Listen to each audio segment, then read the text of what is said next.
దొంగలకు మరి మనం బుద్ధి చెప్పద్దా? ఈ అబద్ధాల కాంగ్రెస్ కు మనం బుద్ధి చెప్పాలా వద్దా? ఇంకెవరైనా కొండపాకలు ఓటేసిందనుకో ఏమంటారు? కాంగ్రెస్ అబద్ధాలను ఆమోదించినట్టు కాదా? ఈడ కొంతమంది కాంగ్రెస్ లో పోయిన పుణ్యాత్ములు నాకు అర్థం కాలే ఎందుకు పోయినట్టు చెల్లె వీళ్ళు. ఏంది అవ్వా తాతలకు 4,000 ఎగబెట్టినందుకు పోయినారు, రైతులకు 10,000 ఇస్తామని మోసం చేస్తే పోయినారు, అక్క చెల్లెలకు 2,500 ఎగబెట్టినందుకు పోయినారు.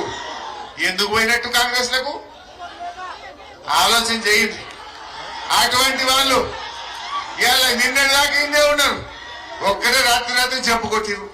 ఎందుకు కొట్టినట్టు? ఏమిచ్చిండు? కళ్యాణ లక్ష్మి చెక్కులు ఇయ్యనందుక, తులం బంగారం ఎగబెట్టినందుక, బాయికాడ కరెంటు ఇయ్యనందుక, వాట్లకు బోనస్ ఎగబెట్టినందుక ఎందుకు పోయినట్టు? మొన్నటిదాకా కొండపాక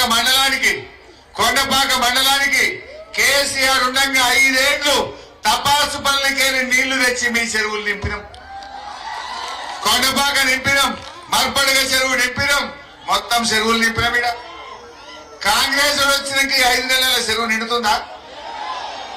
మరి ఈ దొంగలు ఎందుకు పోయినట్టు? వీళ్ళు చెరువులు నింపకుండా నేను ఎండబెట్టినందుకు పోయిన 6 వీళ్ళు. కేసీఆర్ ఉన్నప్పుడేమో వస్తాయి, కాంగ్రెస్ వాడు రాగానే నీళ్లు ఎగబెట్టినా లేదా? అయితే వీళ్ళు ఎందుకు పోయినట్టు? చెరువులు ఎండబెట్టినందుకు పోయినారు. నీ నోటికాడ బుక్కని ఎత్తగొట్టినందుకు, నీ చెరువులకు నీళ్లు రానియనందుకు, నీ పంట పొలాలు ఎండినందుకు, నీ మోటార్లు గాలినందుకు, నీ బాయికాడ కరెంటు చక్కగా రానందుకు పోయినారు వీళ్ళు. ఏం తప్పు చేసిండు కేసీఆర్? చెల్లె 2,000 పెన్షన్ ఇస్తా అంటే ఇయ్యలేదా కేసీఆర్? 6,000 పెళ్లికి కళ్యాణ లక్ష్మి ఇయ్యలేదా? కేసీఆర్ కిట్టి ఇవ్వలేదా? రైతు బంధు ఇయ్యలేదా? రైతు బీమా ఇయ్యలేదా? నీ బాయికాడ మంచిగా కరెంట్ ఇయ్యలేదా?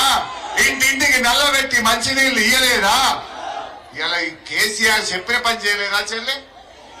ఆ రేవంత్ రెడ్డి ఏమంటుండే? నీ అలా కేసీఆర్ ను పట్టుకొని, నీకంటే వయసులో పెద్దోడు, సావు నోట్లో తలబెట్టి తెలంగాణ తెచ్చినోడు, 10 ఏళ్లు ముఖ్యమంత్రిగా ఈ తెలంగాణను బాగు చేసినోడు, ఆ కేసీఆర్ ను పట్టుకొని రేవంత్ రెడ్డి అంటాడు కేసీఆర్ ని పేగులుడ వీకి మెడలేసుకుంటా అంటాడు. గట్లా అనొచ్చునా చెల్లె? కేసీఆర్ ని కండ్ల గుడ్లు ఊడవీకి గోటీలాడుతా అంటాడు. అట్లా అనొచ్చునా కేసీఆర్ ని పట్టుకొని? కేసీఆర్ అంటే మనందరూ అన్నట్టు కాదా? కేసీఆర్ మన సిద్దిపేట ముద్దు బిడ్డ కాదా? కేసీఆర్ మీ అందరి అభిమాన నాయకుడు కాదా? కేసీఆర్ మన గజ్వేల్ ఎమ్మెల్యే కాదా? కేసీఆర్ మనందరికి మంచిగా చేసినోడు కాదా? మరి ఆ కేసీఆర్ అంటే మనందరిని అన్నట్టు కాదా చెల్లె? అట్లా మన కేసీఆర్ ని పట్టుకొని బూతులు మాట్లాడిన వాళ్ళకు, ఇష్టం వచ్చినట్టు మొరిగిన వాళ్ళకు కుక్క కాటుకు చెప్పు దెబ్బలాగా మీ ఓటుతో సమాధానం చెప్పాలని చెప్పి కోరుతాను.